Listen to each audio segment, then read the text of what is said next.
Hello, everybody. Welcome back. I am your host, Joe JDF Foster, and today we are going to focus on the TVs from the 90s TV series Sabrina the Teenage Witch.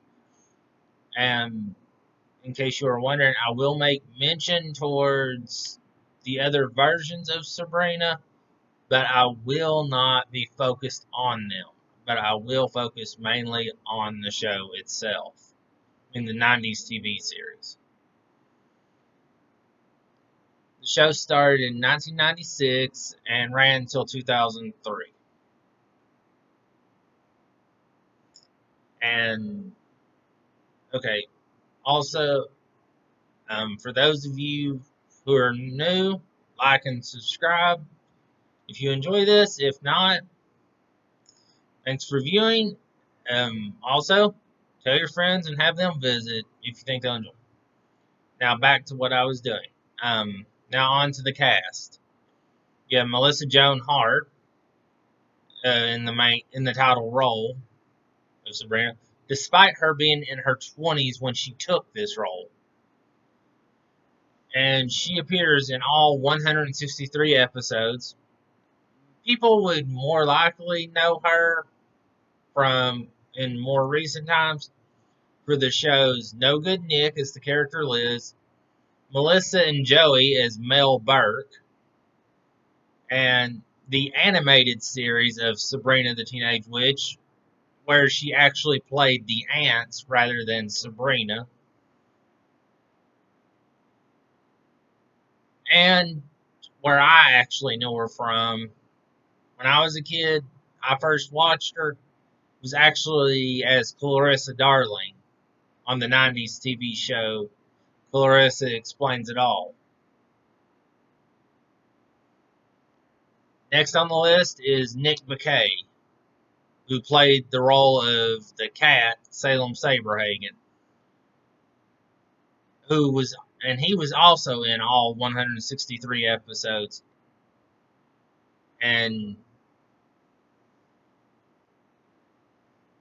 some people would know him as being the executive producer on Two and a Half Men and Mom. He was the voice of Norbert Beaver on The Angry Beavers, and he was the voice of Salem also in the animated series. Caroline Ray, Aunt Hilda in the show, who was there for 142 episodes. She was Judy Reynolds on Sydney to the Max, Linda Fletcher, or Grandma Betty Jo Flynn in Phineas and Ferb, and Noleta Nethercott in a show called Sordid Lives. And next on number 4 on the list is Beth Broderick, who played Aunt Zelda. She was there for 141 episodes. She was also on Annie B. She was Annie B on Sharp Objects TV miniseries. She would guest star on Melissa and Joey as Dr. Ellen Radler. Rose Twitchell on the show Under the Dome, and from the TV show Lost, she was Diane Jansen. Although I may be mispronouncing that, I was not a fan of Lost, so I may have, so that's why. Nate Richer, I'm not sure which way to pronounce that exactly, was Harvey Kinkle, the love interest for Sabrina, for a total of 124 episodes. Turns out he's only got like 12 acting credits to his name, and he was mostly known for doing one-offs or shorts outside of this series. Then there's Jenna Lee or Leigh Green. I'm not sure exactly how to pronounce her name either because I've heard it both ways. As the mean girl for the first 3 seasons of Sabrina, Livy Chesler.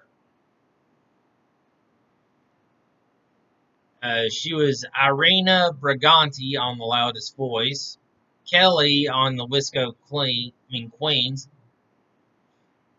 and Tara Mathers on the show Cover Me. Then next up, the vice principal slash principal, as he would become, for the first 4 seasons of the show, Principal William Kraft. William, though he went by Willard Kraft, played by Martin Mull. Martin Mull was also on The Ranch as Jerry, The Cool Kids as Charlie, 2.5 Men as Russell.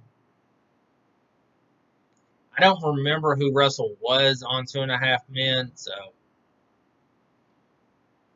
that's just mainly because 2.5 Men had so many characters coming and going that's the main reason why. But he was like one of those that had a long lasting deal for it. He's also Father Donovan on American Dad. On the cartoon series Recess, he was Principal Prickly.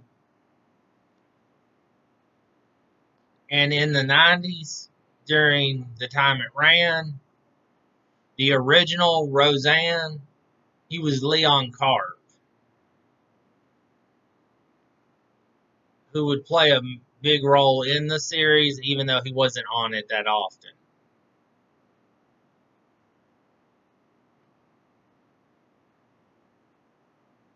Next up on the list is Salil Moon Fry, who was the character Roxy King, which happens from 2000 to 2003, the final, from the 4th to 7th season of the series. She's been multiple voices on Robot Chicken, including Punky Brewster, and I'll explain why that was mentioned in a minute. Asifa on Planet Sheen, Zoe Hauser on The Proud Family, and Punky Brewster and Princess Moon in the show Punky Brewster.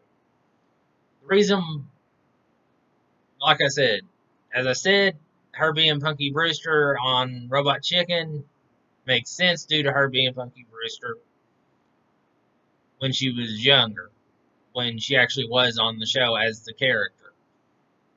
But apparently they're going to reboot the series, or they're making a movie about it, something. But if you look it up on IMDb, there's actually a thing listed for 2019 or 2020 on Punky Brewster.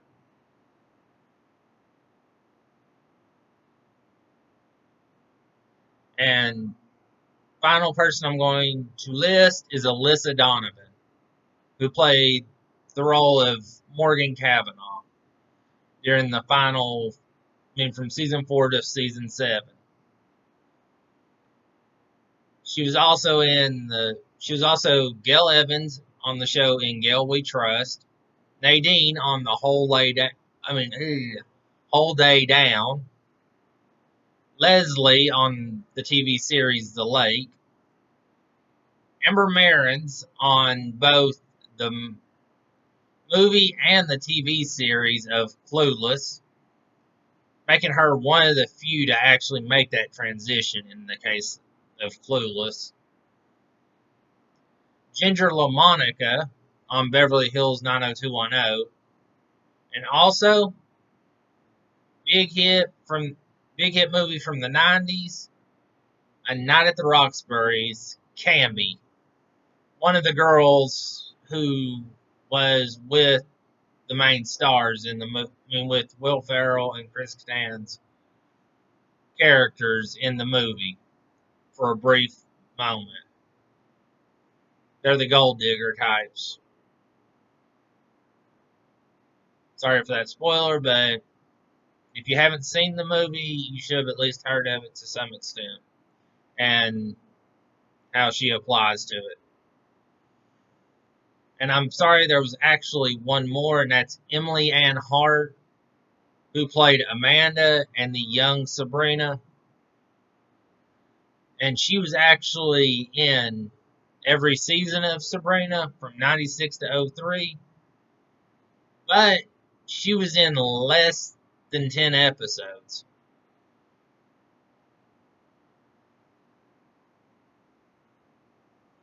But now on to number 3 on my bullet points, which is the plot of the series. Which is, oh, sorry, had yeah, have the breathing problem there for a moment. Anyways, I'll start it with the first episode as the idea.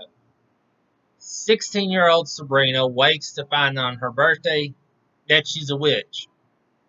Now she goes through weekly mishaps as she learns to exist in both the mortal and the other realm, while also finding out that why she can't see her mother because of the mortal versus the laws that forbid the mortal and witch marriages.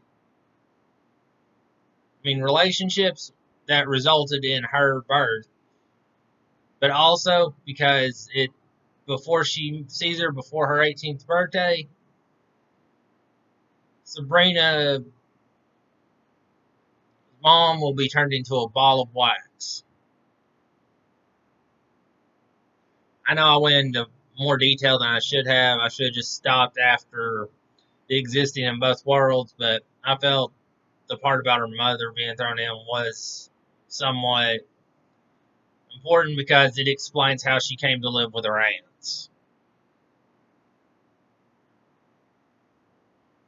Okay, now for my extra notes on this or other details I could find or that I knew already.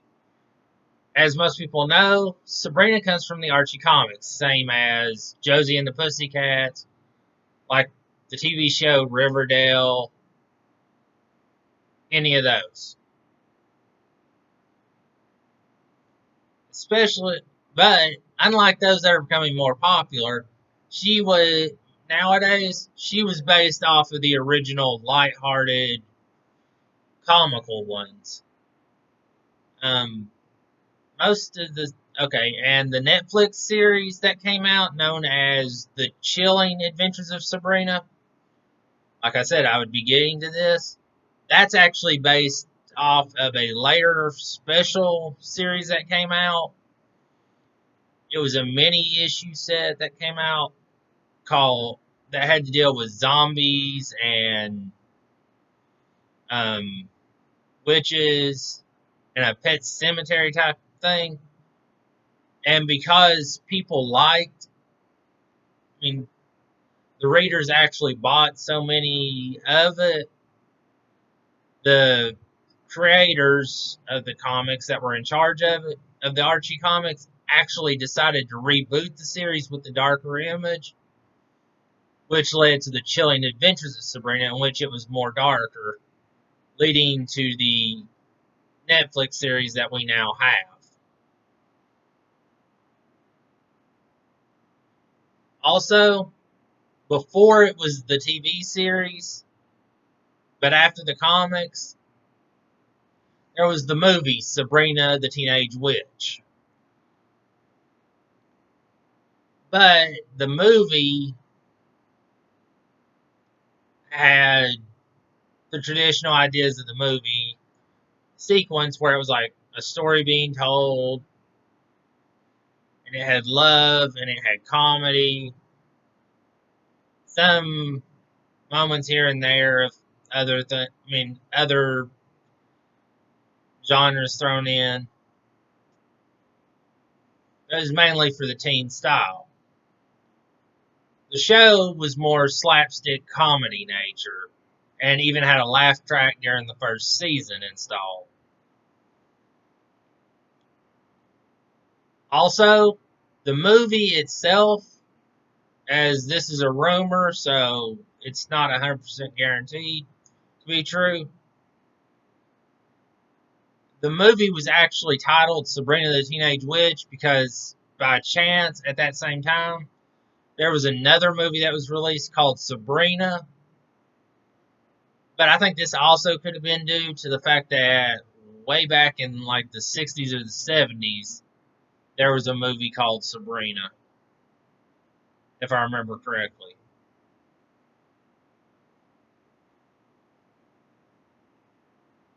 Sometimes my movie knowledge isn't that great. But when they adapted it to the show, almost everybody in the cast that was in the movie was replaced, with the exception of two people, Melissa Joan Hart and Michelle Beaudoin. Beaudoin. I'm not sure how to pronounce her last name. Beaudoin. Who played her best friend? Who played Melissa Joan Hart's best friend in both parts? Um, Melissa's character in the movie was Marty, but when they made it into the TV show, they changed it to Jenny. Also, another interesting fact, even though she played the mean girl to Sabrina and her friends in the show, um, Green and Hart were actually friends and were known to hang out on the set when they weren't filming.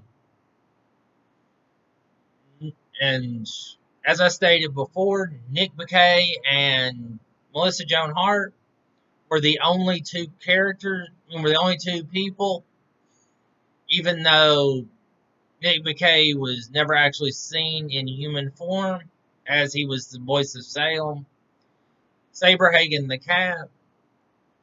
They were the only two to be in every episode from the beginning. I mean, every episode of Sabrina the Teenage Witch. Emily Hart, who plays Amanda, Sabrina's younger cousin, is the only guest star or recurring star to appear in all 7 seasons and appeared in multiple times during the final season. Also, Emily Hart, as you may have guessed, is related to Melissa. It's her younger sister.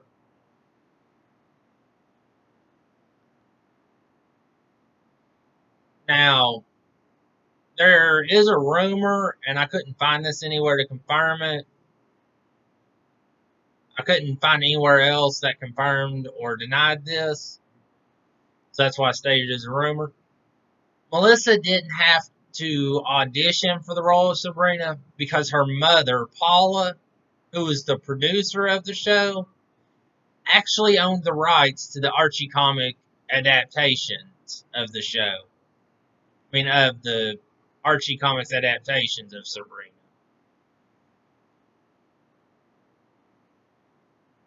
Also, another rumor that was going around is that Caroline Ray, during the first 2 seasons, had trouble hitting her marks. Had trouble hitting her marks. So, Beth Broderick, who played Aunt Zelda, would frequently lead her to her mark when they would enter scenes together. And Beth Broderick would eventually leave the series in the 6th season because she felt her character was going nowhere, so she thought it was better to move on. Though her and Melissa Joan Hart would meet up again when Melissa and Joey was being done. Um, sorry, got caught up there for a minute. Okay, the Spellman house is in the show is located at 113 Collins Road, To a lot of people, and including myself, this could be a reference to the fact that this could be that the show is referencing an old 60s TV show known as Dark Shadows, which was about vampires, werewolves, and witchcraft. With the family in Dark Shadows was named Collins, and a vampire named Barnabas was cursed by a witch named Angelique Bouchard because he refused to love her. If you and before you even think about it, there's a movie Johnny Depp did that's supposed to be based on the series. It's not worth the watching. Actually, go on um, the Tubi app, Tubi movie app, because it's got the series from when Barnabas actually appears, even though he wasn't there early on, and it took a while for him to get there. Start with that and watch it all the way through. If you want the real stuff, if you want the actual story. The Johnny Depp thing is not worth it. It's good if you want to laugh or if you want an insult to a good series, in my view. Though again, that could just be my opinion. Now back to my point about this. It's not the only time though that I noticed that it could be an inside joke or reference to another show. As in season 3, episode 6, Goodwill Haunting. The address for Aunt Beulah's um, Halloween party is 1123 Mockingbird Lane. Despite the numbers, if you just take the address Mockingbird Lane was the address that the TV show The Munsters, it's where they lived. The address, if I remember correctly, was 1313 Mockingbird Lane. Because they actually made like a little mini movie later on about it. And they made multiple ones over the years in attempts to reboot it. And they made one really recently that was actually named after the address they lived at. But I remember the Mockingbird Lane because I thought it was cute.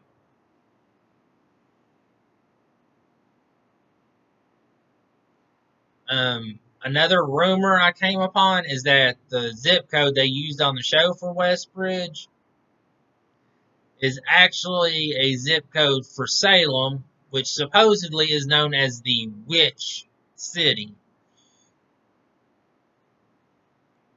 I don't remember them actually ever revealing what Westbridge's zip code was on the show. So I don't know where they got that from. Another thing, and this I did look up and checked out to make sure on, a lot of the guest stars on it would actually go from Sabrina to guest star on another to guest star on another show that was about witches that came out in the 90s known as Charmed. And we're talking about the Shannon Doherty, Alyssa Milano, and Paulina Marie Combs, and Rose McGowan when she got added on deal. Not that reboot we got now. Also, this is one of five. This was one of 5 shows that were part of the TGIF lineup to have their entire series released on DVD. The others that are in this list include Family Matters, Full House, Dinosaurs, and Boy Meets World.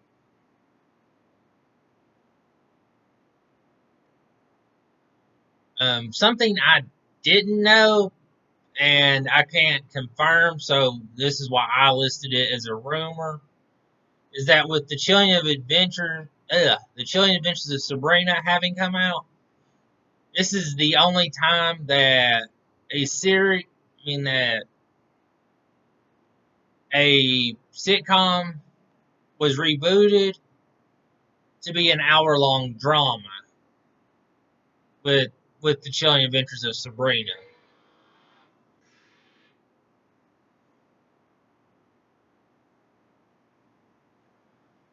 Okay, now I'm going to go through my list of favorite episodes, and I'm going to give you a summary of them, but I'm not going to try and give away everything about it.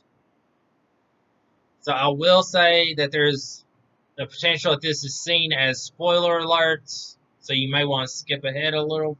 So you may want to skip ahead some in the video. I'm going to try and keep it to a minimum if it is. Okay, first up on my list is the pilot episode, and these are in no particular order, by the way. They're actually in the order that they were aired, but they're not in the order that I like them necessarily. First up is the pilot episode, in which 16-year-old Sabrina finds out she's a witch and she's starting at a new school.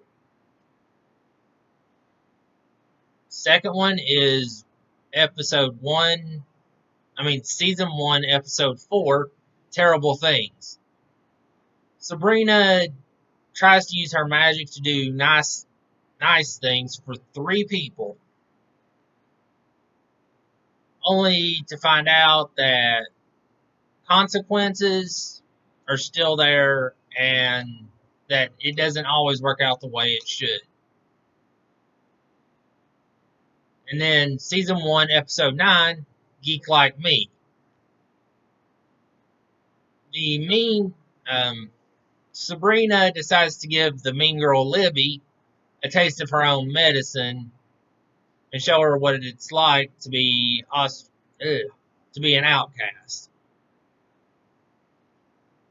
Season 1, episode 12, it's another dealing with a mean type person, only this time it's a teacher who Sabrina feels is being unfair, and they actually go to a real trial with. Season 1, episode 19, Cat Showdown. Sabrina and Salem enter a cat show for quick cash, only to find the judge for it is being blackmailed. Now it's up to them to figure out who's blackmailing him. Blackmailing the judge before anything goes wrong. Season 2, episode 8, Inagata Sabrina. Sabrina makes a time ball as part of her tests, which Salem swallows, leading to them going back to the 1960s. And Sabrina realizing that while it had its good points, a good amount of this, it was just not as great as some make it out to be. 2 by 16. Now for season 2, episode 16, Sabrina and the Beanstalk.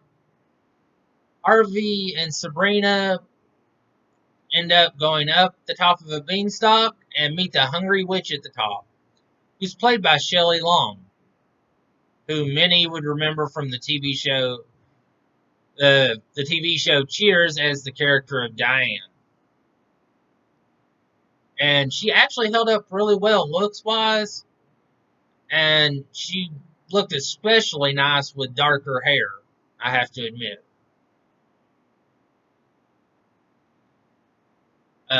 Season 2, episode 25, Rumor Mill. Sabrina, while doing community service, learns the dangers of spreading rumors. This episode features a character named Dashiell, played by the guy who would go on to play on Scrubs as Turk. Season 3, Episode 6.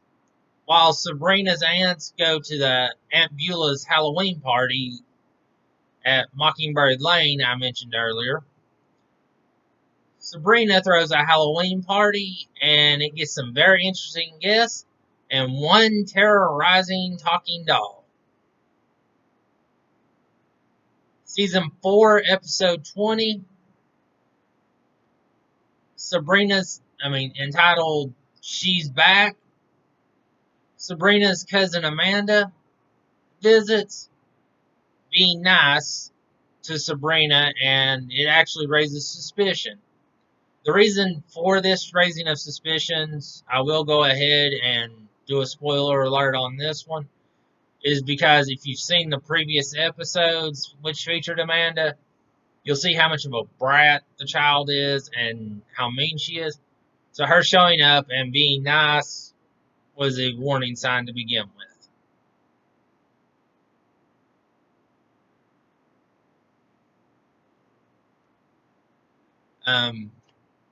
Season 5, Episode 6, The Halloween Scene. Sabrina has a party at the house and ends up as counselor to a very interesting couple. In Season 5, Episode 8, Some of My Best Friends Are Half Mortal, Sabrina seems to have been set up with the perfect guy until until his prejudice against half mortals is revealed. Season 7, Episode 15, Cirque de Sabrina. Sabrina's out-of-balance life brings a circus to her bedroom. And until she balances it, the circus stays.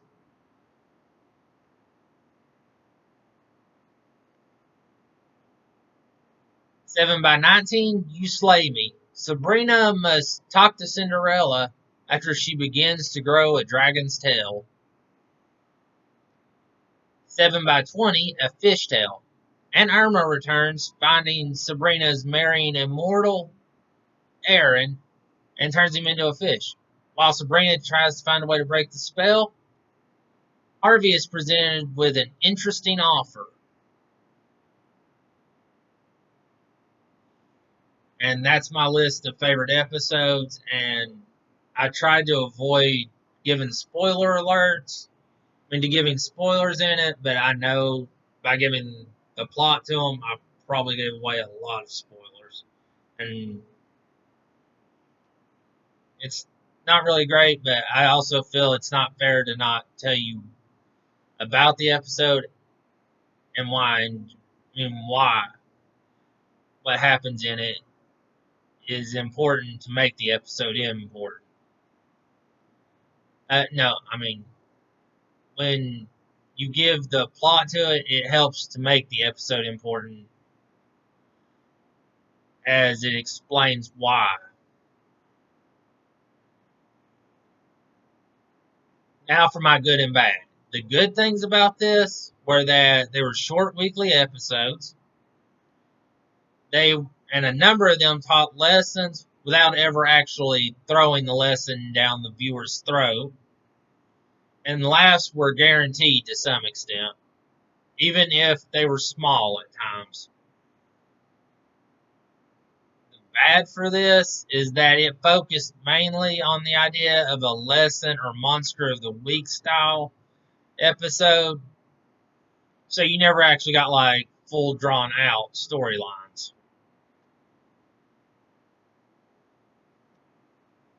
And in later seasons, while having good episodes and ratings,